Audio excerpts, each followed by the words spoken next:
C'est à Gaillac-Toulzat, niché entre Toulouse et les Pyrénées, que le championnat de France élite de motocross va connaître son dénouement. Après 5 premières épreuves de très haute facture, tous les titres vont se jouer ici, que ce soit en MX1, MX2 ou en catégorie Open. Et la bagarre promet d'être encore plus intense que d'habitude sur ce circuit hyper sélectif. Les pilotes encore en course pour les titres sont nombreux, mais ils sont deux à se détacher pour le titre en catégorie Open. Honneur au leader Dylan Ferrandis, le prodige du motocross français fête ses 19 ans en ce dernier week-end de course. Et non seulement il est en position idéale pour remporter le titre MX2 avec 20 points d'avance sur Benoît Paturel, mais il peut surtout devenir le premier pilote de sa catégorie à obtenir le titre suprême au milieu des MX1 plus puissantes. On pourrait dire que ça prouve que les 2,5 peuvent rivaliser avec 4,5, même si c'est pas toujours évident. Ce week-end, je pense que ça va quand même pas être facile de réussir à se battre devant avec les 4,5 parce que le terrain va être vraiment très mou avec ce qui est tombé. Mais bon, c'est sûr que si je pouvais gagner 2 championnats, ce serait le top et je vais tout faire pour de toute façon. Son principal rival, le voici, Cédric Soubeyras, mais le leader chez les MX1 aborde cette dernière manche de la saison avec un dilemme, soit assurer le titre dans sa catégorie car il n'a que 9 points d'avance sur Jason Clermont, soit attaquer à fond pour rattraper ses 11 points de retard sur Ferrandis dans la catégorie Open et risquer de tout perdre, un calcul pas évident que Soubeyras a choisi de ne pas faire. C'est vrai que j'aimerais bien être champion de France international, mais c'est vrai que pour le team et moi-même, c'est important aussi le titre MX1 dans la catégorie dans laquelle je suis leader. Donc c'est vrai qu'il y a 2 championnats en jeu, l'international et le MX1. Je ne me mettrai pas hors de mes limites, mais j'en serai proche pour espérer le meilleur. L'avantage pour Soubeyras, c'est ce circuit de Gaillac-Toulzat, le dénivelé y est très élevé et il faut de la puissance dans le moteur pour franchir au mieux les nombreuses montées, un avantage pour les MX1 et leurs 450 cm3. Le problème c'est qu'il a beaucoup plu dans la région ces derniers jours, le terrain a beau être bien préparé, il n'en reste pas moins gras et très lourd.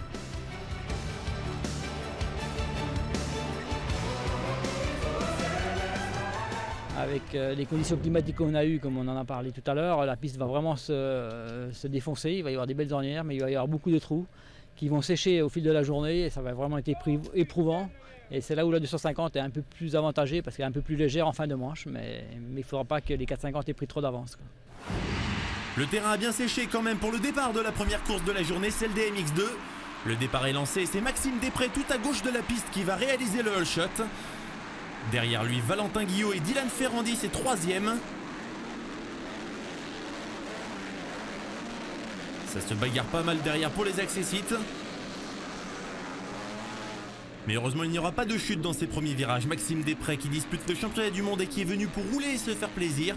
Il est en tête, mais il va très vite se faire dépasser par Valentin Guillot. Et ils sont 3 en tout à se détacher en tête, Guillot, Després et le leader du championnat, Dylan Ferrandis. Plus personne ne les reverra pendant les 30 minutes plus 2 tours de la course. Valentin Guillot emmène ce trio avec sa KTM après le premier tour. Mais vous allez le voir débouler, Maxime Després va tenter de récupérer son bien très vite. Mais les nombreuses attaques de Després ne vont pas marcher car Valentin Guillot défend très bien sa position. Plusieurs fois le pilote Yamaha va se porter à hauteur pour le doubler, mais il va résister, Guillot.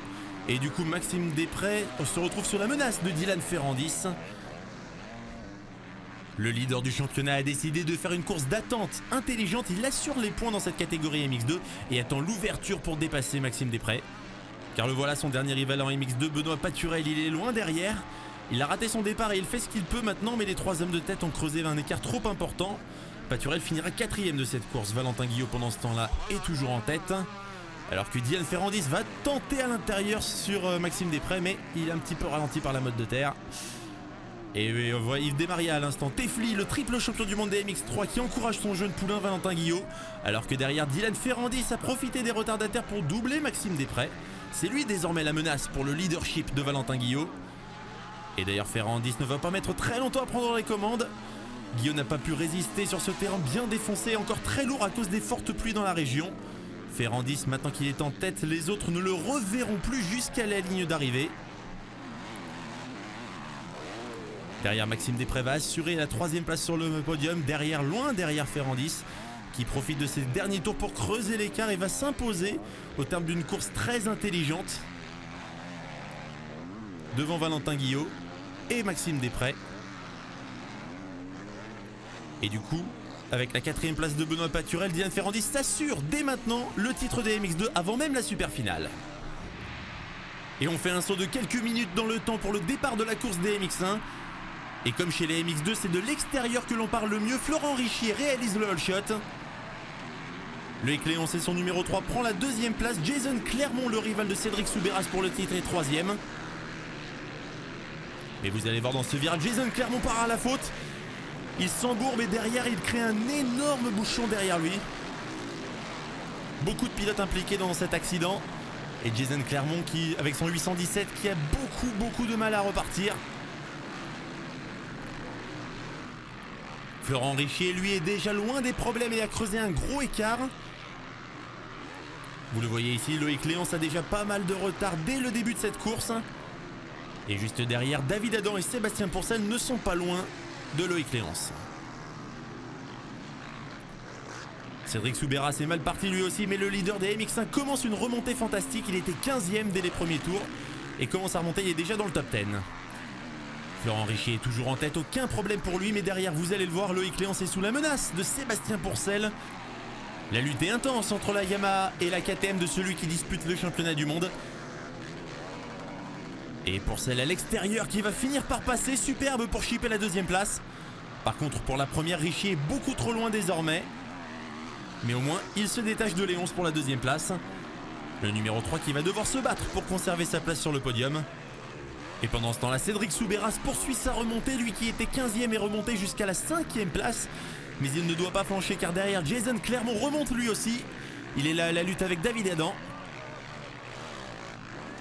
Et pendant ce temps-là, devant, Florent Richier est facile, une bonne trentaine de secondes d'avance sur Sébastien Pourcel.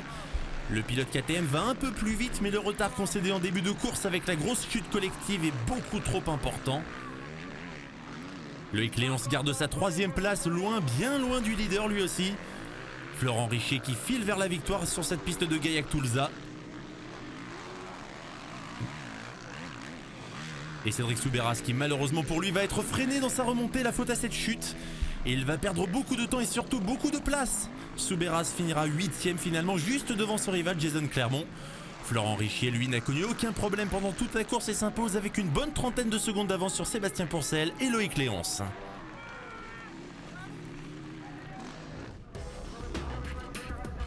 Ils sont venus, ils sont tous là, les meilleurs pilotes, toutes catégories confondues, réunis en une seule course, la dernière super finale de la saison.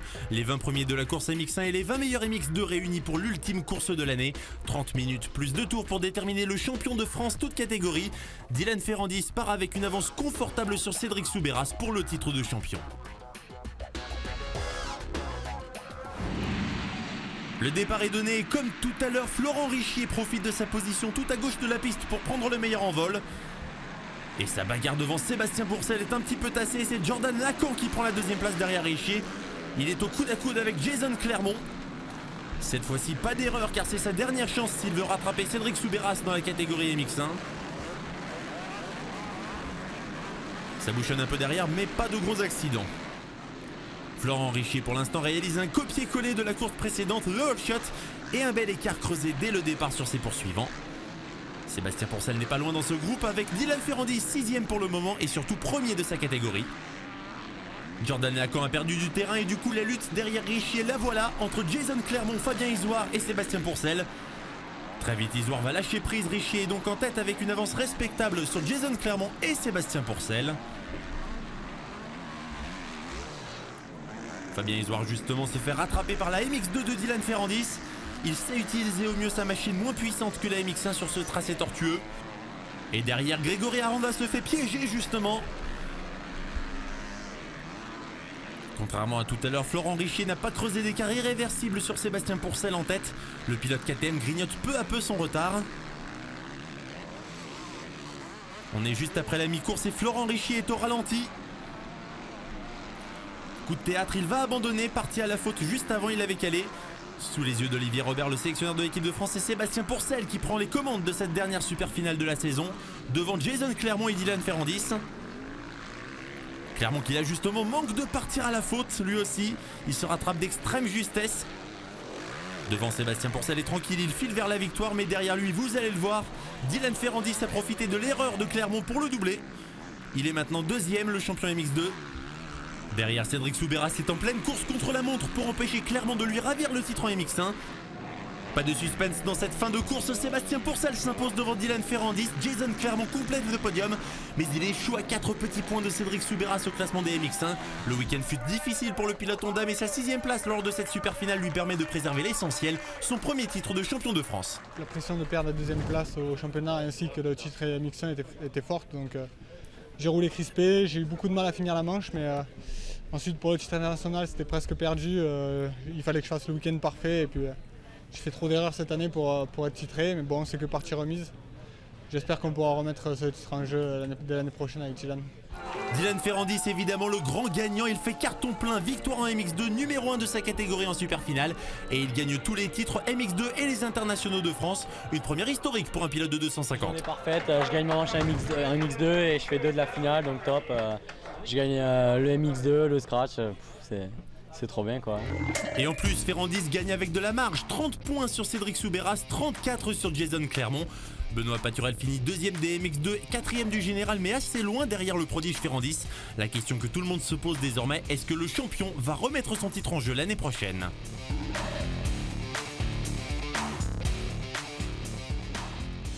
Je pense que ouais, il y a de grandes chances qu'on me revoie. Le rendez-vous est pris si tout va bien pour Dylan, Cédric et les autres pour la saison 2014 du championnat de France élite de motocross.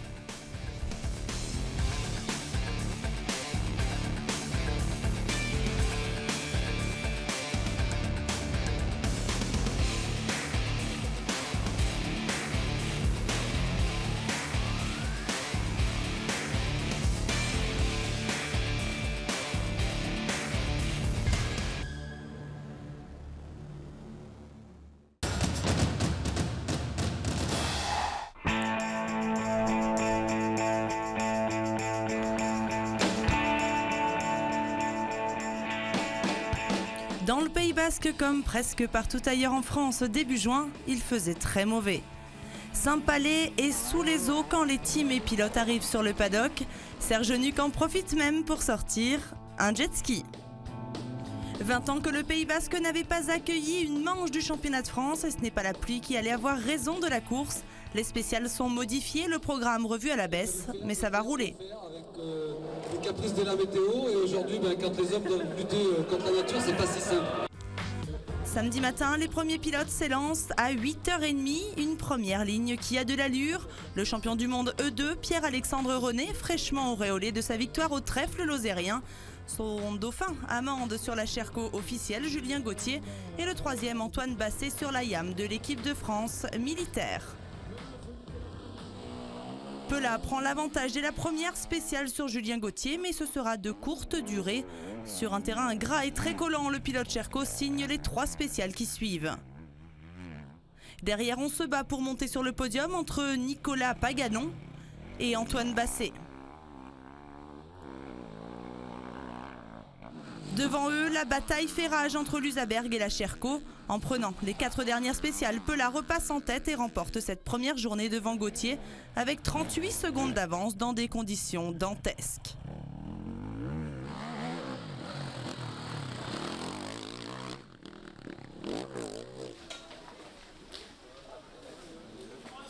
Au début, une petite erreur en plus avec une petite chute qui m'a fait perdre un peu de temps. Du coup, il avait pris l'avantage et puis des belles dernières spéciales où voilà, très content de gagner dans ces conditions. Content de ma journée, je me suis encore battu avec lui. Et voilà, maintenant il faut que j'arrive à accrocher, à prendre peut-être un peu plus d'avance au début pour pouvoir le tenir sur la fin de journée. Dans l'ordre de passage suivent les E3, la catégorie des grosses cylindrées, emmenée par le pilote officiel KTM Christophe Nambotin, le champion du monde. À ses côtés sur le podium de départ, numéro 69 sur Usaberg, Mathias Bellino et Emmanuel Bepard, numéro 2 sur Beta. Avec des écarts allant jusqu'à 25 secondes sur son dauphin dans certaines spéciales, le champion du monde a fait une véritable démonstration. Mathias Bellino a fait tous les 2e chronos, sauf sur une spéciale, l'avant-dernière qu'il a laissée à Manuel Bepard. Pas forcément. Dans une bonne période en ce moment, Albepard a une nouvelle fois dû faire face à une mécanique capricieuse. Calé en pleine spéciale, il laisse de longues secondes s'envoler. Durant toute la journée, le classement n'a pas bougé. Personne n'a jamais été en mesure de mettre en péril la domination et la facilité du champion du monde, qui s'impose avec 2 minutes 13 sur Bellino et 3,02 sur Albepart.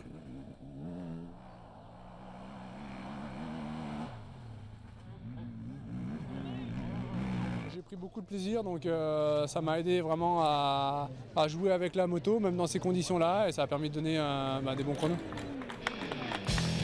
Enfin, dernière catégorie élite à s'élancer, les E1, plus petite catégorie en termes de cylindrée, mais sans aucun doute la plus disputée de cette première journée au Pays Basque. Marc Bourgeois, officiel Yamaha, Jérémy Joly, champion du monde junior 2011 et Antoine Méo, triple champion du monde et pilote KTM. 3 pilotes très talentueux pour maintenir le suspense. Premier leader de la journée, Marc Bourgeois fait une entame de course parfaite, prenant même 8 secondes à Joly sur la SP3, une spéciale en ligne de 10 minutes. Et Méo, au guidon de sa petite 125, en prend 16. Étonnamment, Méo n'est que 3e, même 4e, mais attention au triple champion du monde, il a pour habitude de ne rien lâcher. Jérémy Joly prend la tête de la catégorie E1 dans le deuxième tour, mais plus la journée avance, plus les temps de Méo tombent.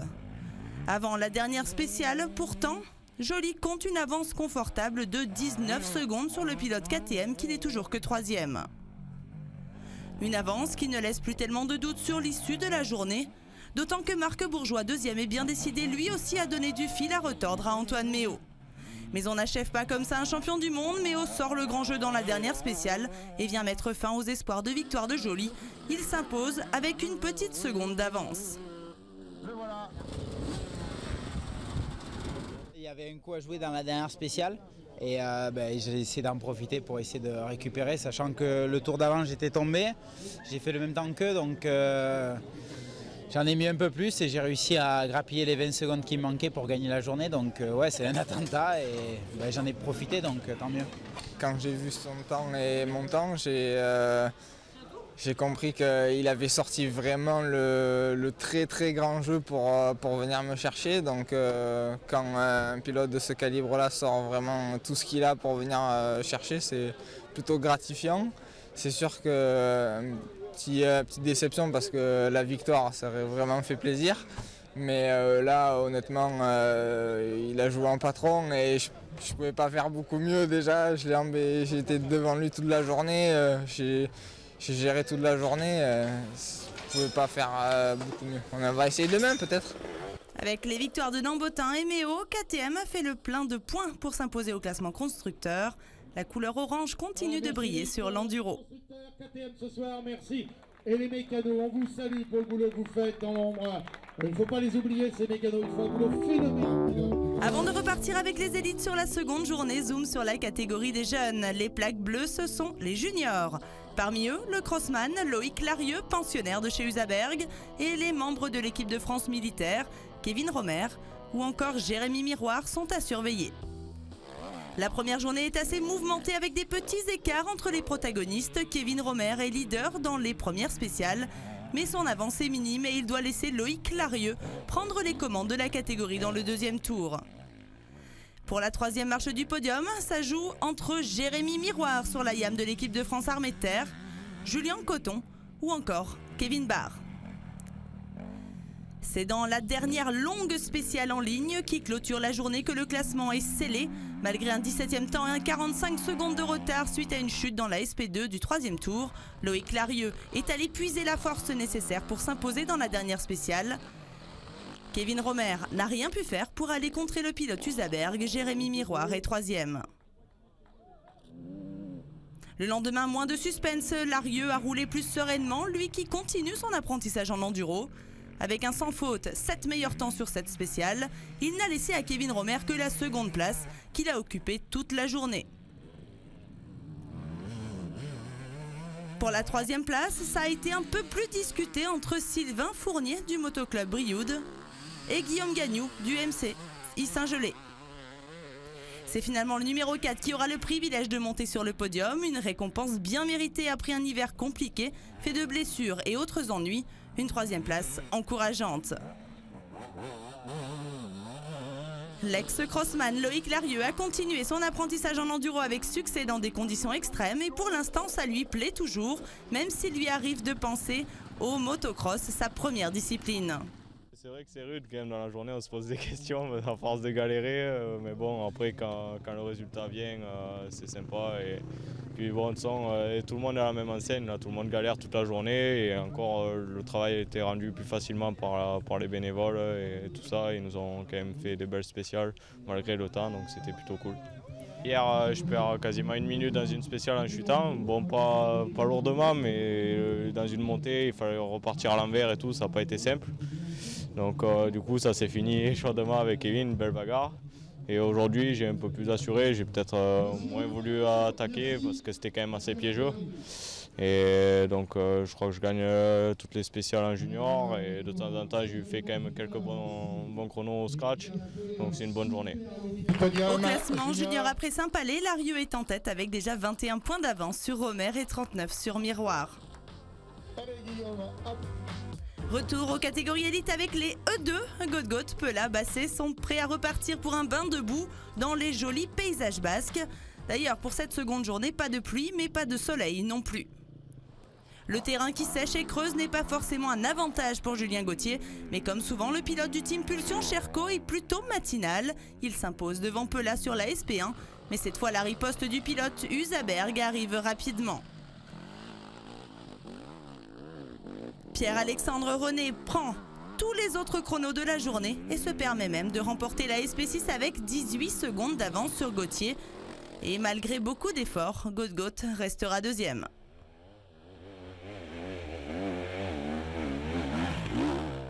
Antoine Basset s'est quant à lui bien cramponné à sa 3e place. Aucune erreur, il a fait 6 fois le 3e chrono au guidon de la Yamaha de l'équipe de France Armée de Terre et boucle cette deuxième journée à 1 minute 44 de Pela.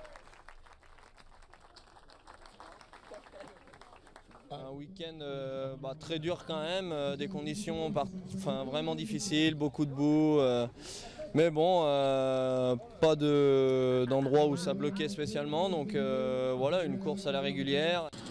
Chez les E3, aucune surprise finalement sur cette seconde journée de course. À nouveau, Christophe Nambotin a mis tout le monde d'accord, s'imposant sur toutes les spéciales au guidon de sa 300 EXC KTM. Mathias Bellino a maintenu son 2e rang. Manu Albepar rentre à Saint-Palais à la 3e place. C'est le même podium que la veille.